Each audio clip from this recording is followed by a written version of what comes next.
क्या केंद्रीय विद्यालय में क्लास नर्सरी के लिए एडमिशन शुरू हो रहे हैं? क्या केंद्रीय विद्यालय में नर्सरी क्लासेस शुरू हो रही हैं? क्या आपके बच्चे नर्सरी क्लासेस में पढ़ पाएंगे? इन सभी का जवाब आपको मिलेगा मेरी इस वीडियो में। बने रहिएगा KVS टुडे के साथ। जिन लोगों ने सब्सक्राइब नहीं किया सब्सक्राइब कर लीजिएगा और बेल आइकन दबाना मत भूलिएगा। चलते हैं आगे।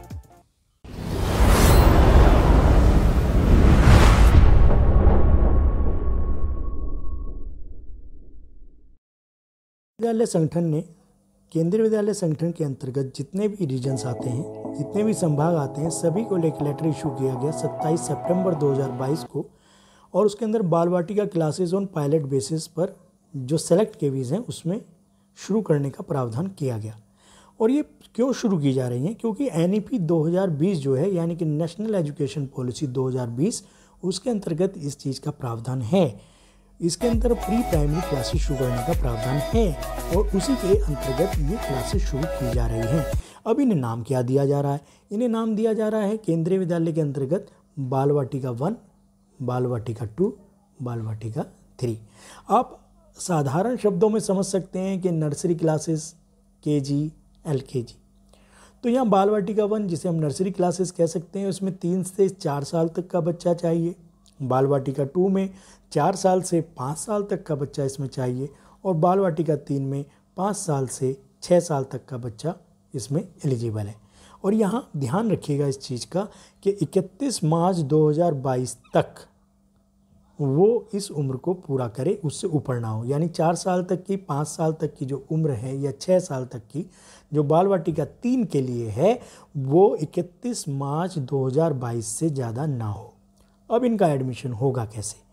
तो इनका एडमिशन, जैसे कि मैंने पहले बताया, और केंद्रीय विद्यालय का जो लेटर इशू हुआ उसके हिसाब से जो रेस्पेक्टेड जो केवीज़ हैं जिनको इसके लिए चुना गया है, उनको ये अधिकार दिया गया है कि वो इनका एडमिशन करें। अब एडमिशन होगा कैसे? तो एडमिशन तो भैया जो केंद्रीय विद्यालय संगठन की एडमिशन गाइडलाइंस हैं उसके तहत ही होगा। उसके तहत जो कैटेगरीज होती हैं, क्लास कैटेगरी 1 से लेकर कैटेगरी 5 तक 5 कैटेगरी होती हैं जो कि ट्रांसफरेबल होते हैं। कैटेगरी 2 की बात करें तो कैटेगरी 2 में सेंट्रल गवर्नमेंट एम्प्लॉयज़ जो कि ऑटोनोमस बॉडीज़ होती हैं उनको लिया जाता है। कैटेगरी 3 की बात करें तो कैटेगरी 3 में आपके जो स्टेट गवर्नमेंट्स होते हैं एम्प्लॉयज़, उनको लिया जाता है। और कैटेगरी 4 की अगर बात करें तो कैटेगरी 4 में जो सेंट्रल गवर्नमेंट, जो स्टेट गवर्नमेंट की ऑटोनोमस बॉडीज़ होती हैं उनको लिया जाता है। और कैटेगरी 5 जो कि लास्ट होती है, इसके अंतर्गत सिविलियंस को लिया जाता है। तो ये सारी एडमिशन गाइडलाइंस जो हैं आपको अगर देखनी है तो आप केंद्रीय विद्यालय संगठन की जो KVS की जो ऑफिशियल वेबसाइट है वहाँ पर आप जाकर देख सकते हैं, यानी kvs.nic.in, kvs.nic.in। इस वेबसाइट पे जाकर आप एडमिशन गाइडलाइंस जो हैं उसको देख सकते हैं। इसके अंतर्गत एक RT कोटा भी होता है। RT कोटा यानी कि 25% कोटा, राइट टू एजुकेशन, जिसके अंतर्गत SC, ST, OBC, below poverty lines के जो होते हैं, या इकोनॉमिक व्हीकल सेक्शन जिसको हम EWS बोलते हैं, EWS इकोनॉमिक व्हीकल सेक्शन, इसको लिया जाता है। इसके अंतर्गत इनके एडमिशन किए जाते हैं। वो ड्रॉ के हिसाब से होता है, जिनका नंबर उसमें आ जाता है उनको लिया जाता है। तो सारी गाइडलाइंस यहाँ पर फॉलो की जाएंगी रेस्पेक्टेड केवीज के द्वारा जिनको चुना गया है। लेकिन यहाँ पर एक बात जो जानने वाली है वो बात यह है कि सिंगल गर्ल चाइल्ड का कोटा जो कि एडमिशन गाइडलाइंस में होता है, उसके लिए साफ यहाँ पर बोल दिया गया है कि provision for admission for single girl child category shall not be applicable to these classes. यानी इन क्लासेस में जो सिंगल गर्ल चाइल्ड का जो कोटा है वो मान्य नहीं होगा, जबकि वो एडमिशन गाइडलाइंस में क्लास 1 के लिए एप्लीकेबल होता है।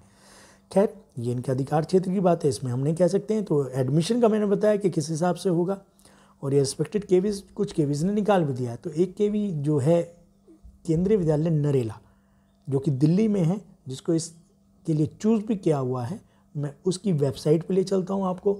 उसकी वेबसाइट पे चलते हैं और वहाँ देखते हैं कि उन्होंने किस तरीके से इसको दिखाया है कि उसका एक रजिस्ट्रेशन फॉर्म भी होगा, क्योंकि सब ऑफलाइन मोड में होगा। लेकिन मैं आपको बता दूं, एडमिशन जितने भी होते हैं केंद्रीय विद्यालय संगठन में, जो क्लास 1 के लिए एडमिशन्स होते हैं वो सारे ऑनलाइन मोड्स पर होते हैं।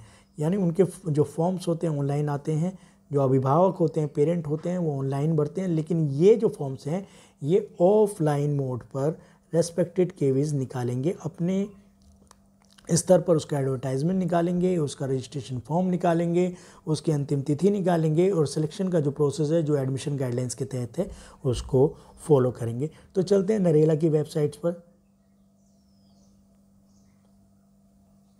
ये केंद्रीय विद्यालय नरेला की वेबसाइट है। इसके अंतर्गत हम चलते हैं अनाउंसमेंट में, देखते हैं। ये हम अनाउंसमेंट में जाते हैं। इसकी अनाउंसमेंट में इन्होंने ये निकाला है और इसमें हम देखते हैं कि कहाँ पर दिया हुआ है जी, ये रहा। तो बाल वाटिका का जो नोटिफिकेशन रजिस्ट्रेशन फॉर्म फॉर, ये बाद में देखते हैं, पहले नोटिफिकेशन जो इन्होंने निकाला वो देख लेते हैं।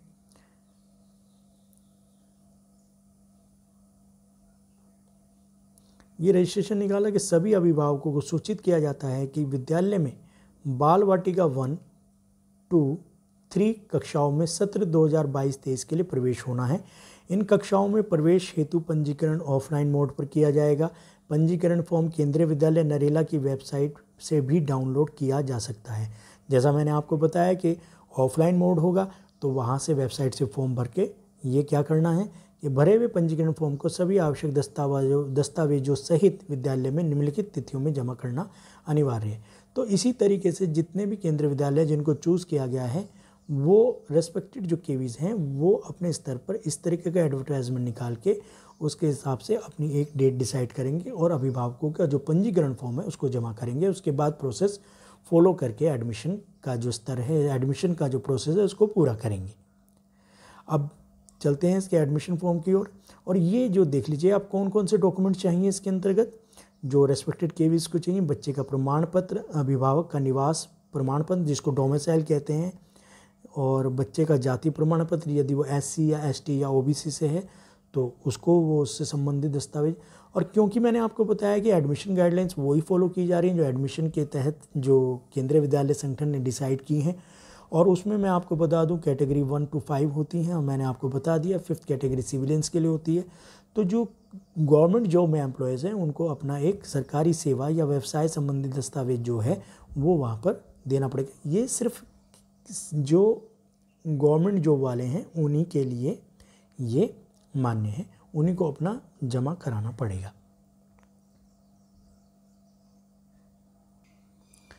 उसके बाद ये जो बताते हैं कि भाई बाल वाटिका के लिए जो मैंने पहले बता दिया है कि 31/3/2022 को कम से कम 3 वर्ष लेकिन 4 वर्ष पूरे नहीं किए हों।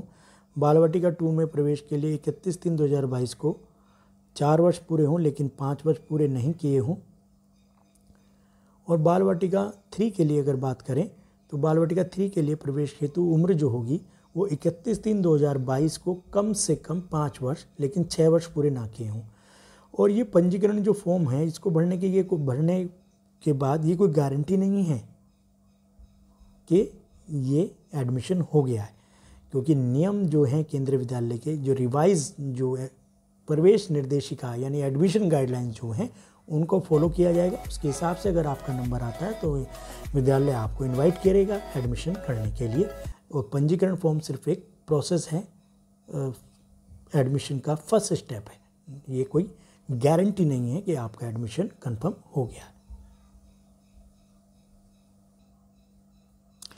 ये वो रजिस्ट्रेशन फॉर्म है जो कि क्लास 1 के लिए प्रयोग किया गया था। उसी रजिस्ट्रेशन फॉर्म को इन्होंने यहाँ पर प्री प्राइमरी क्लासेस के लिए यानी कि बाल वाटिका 1, 2 और 3 के लिए प्रोसेस में लाया है। इसके अंतर्गत यहाँ आप देखिए, यहाँ फ़ोटो लगेगी बच्चे की, यहाँ पर बच्चे का पूरा नाम इंग्लिश में कैपिटल लेटर्स में, और उसके बाद ये डेट ऑफ बर्थ जो कि सारी चीज़ें वो किसी फॉर्म में भरी जाती हैं वो सारी यहाँ पर दी हुई हैं। बच्चे का रक्त समूह यानी कि ब्लड ग्रुप जरूर आप बनवा लीजिएगा, बच्चे का चेक करा लीजिएगा, क्योंकि वहाँ ये केंद्रीय विद्यालय संगठन में ब्लड ग्रुप की आवश्यकता होती है एडमिशन के टाइम पर।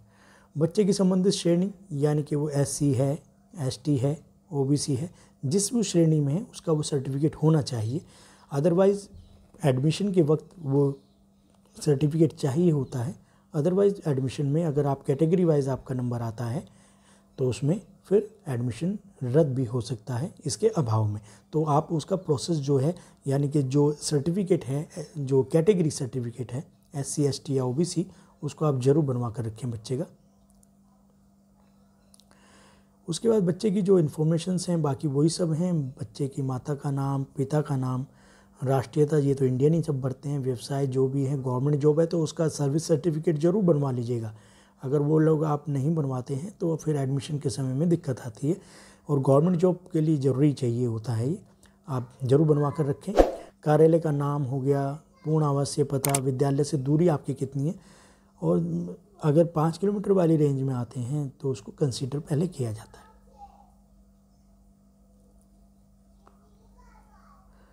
ये सारा है। सेवा प्रमाण पत्र, जैसा कि मैंने पहले कहा था, कोई भी गवर्नमेंट जॉब में है तो उसको ये वाला जो सर्टिफिकेट है यहाँ से डाउनलोड करके इसको अपने जो संबंधित अधिकारी हैं, जो सत्यापित करने का अधिकार रखते हैं आपके ऑफिस में, आप उनसे सत्यापित करवाइएगा, और ये भरकर उस पर ऑफिस की मोहर ज़रूर हो, ये ज़रूर ध्यान रखिएगा। आगे चलते हैं। सेवा प्रमाण पत्र हो गया हमारा, ये राज्य सरकार के लिए है, ऊपर वाला सेंट्रल गवर्नमेंट एम्प्लॉय के लिए था, ये ध्यान दीजिए, ये सेंट्रल गवर्नमेंट एम्प्लॉय के लिए है। और अगर नीचे की बात करें तो ये स्टेट गवर्नमेंट के लिए है। तो ये दोनों अलग अलग हैं, ध्यान कीजिएगा। अगर आप स्टेट गवर्नमेंट में हैं तो ये वाला ही सर्टिफिकेट आप बनवाएं।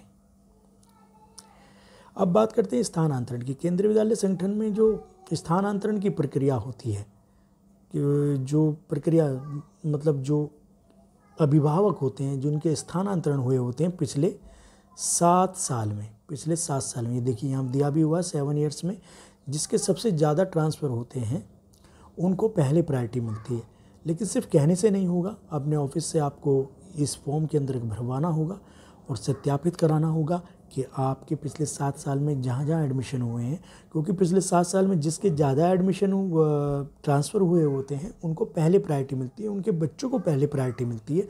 तो अगर आपके ट्रांसफ़र पिछले 7 साल में हुए हैं, खासतौर से सेंट्रल गवर्नमेंट एम्प्लॉयज़ या स्टेट गवर्नमेंट एम्प्लॉयज़ में भी, तो वो ज़रूर यहाँ पर अपना लगाएं।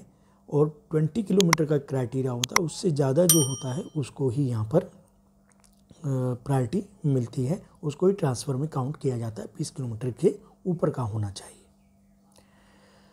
इस तरीके से पूरा का पूरा ये आपका जो है पूरा ये आपका रजिस्ट्रेशन फॉर्म है जो कि बच्चा भरेगा, बच्चे का आपको भर के देना है। और पहले ही आपको बता दिया गया है, रजिस्ट्रेशन फॉर्म सिर्फ एक प्रोसेस का स्टार्ट करने का है, एडमिशन में आपने भरने का, एडमिशन भरने के लिए ज़रूरी है पंजीकरण है, ना कि ये एक गारंटी है। तो इस तरीके से आपको मैंने पूरा ये बताया कि किस तरीके से आप एडमिशन गाइडलाइंस को फॉलो करते हुए आपके बच्चे का एडमिशन हो सकता है, होगा तो उसी हिसाब से जो एडमिशन गाइडलाइंस के। लेकिन ये एक जो प्रश्न था सभी के मन में कि क्या केंद्रीय विद्यालय में नर्सरी क्लासेस शुरू हो रही हैं, क्या केंद्रीय विद्यालय में नर्सरी क्लासेस का जो क्राइटेरिया है वो शुरू होने जा रहा है, तो ये बिल्कुल सच है। केंद्रीय विद्यालय में नर्सरी क्लासेस शुरू हो चुकी हैं, और ये लेकिन ये है आपका जो पायलट प्रोजेक्ट है ये, और ये अगर सक्सेस होता है तो ये आगे कंटिन्यू होगा। और वी होप कि ये प्रोसेस जो है ये सक्सेस होगा और सभी केंद्रीय विद्यालय में नर्सरी क्लासेस शुरू होंगी, और अभिभावक का जो सपना है नर्सरी क्लासेस में अपने बच्चों को पढ़ाने का केंद्रीय विद्यालय में, ये सबका सपना साकार होगा। धन्यवाद। आशा है कि आप सभी को मेरी ये जानकारी उपयोगी साबित लगी होगी। अगर आपको लगता है कि ये आपके लिए उपयोगी है तो इस चैनल को ज़रूर सब्सक्राइब कीजिएगा। अगली फिर एक इन्फॉर्मेशन के साथ फिर मिलते हैं जल्द ही। धन्यवाद।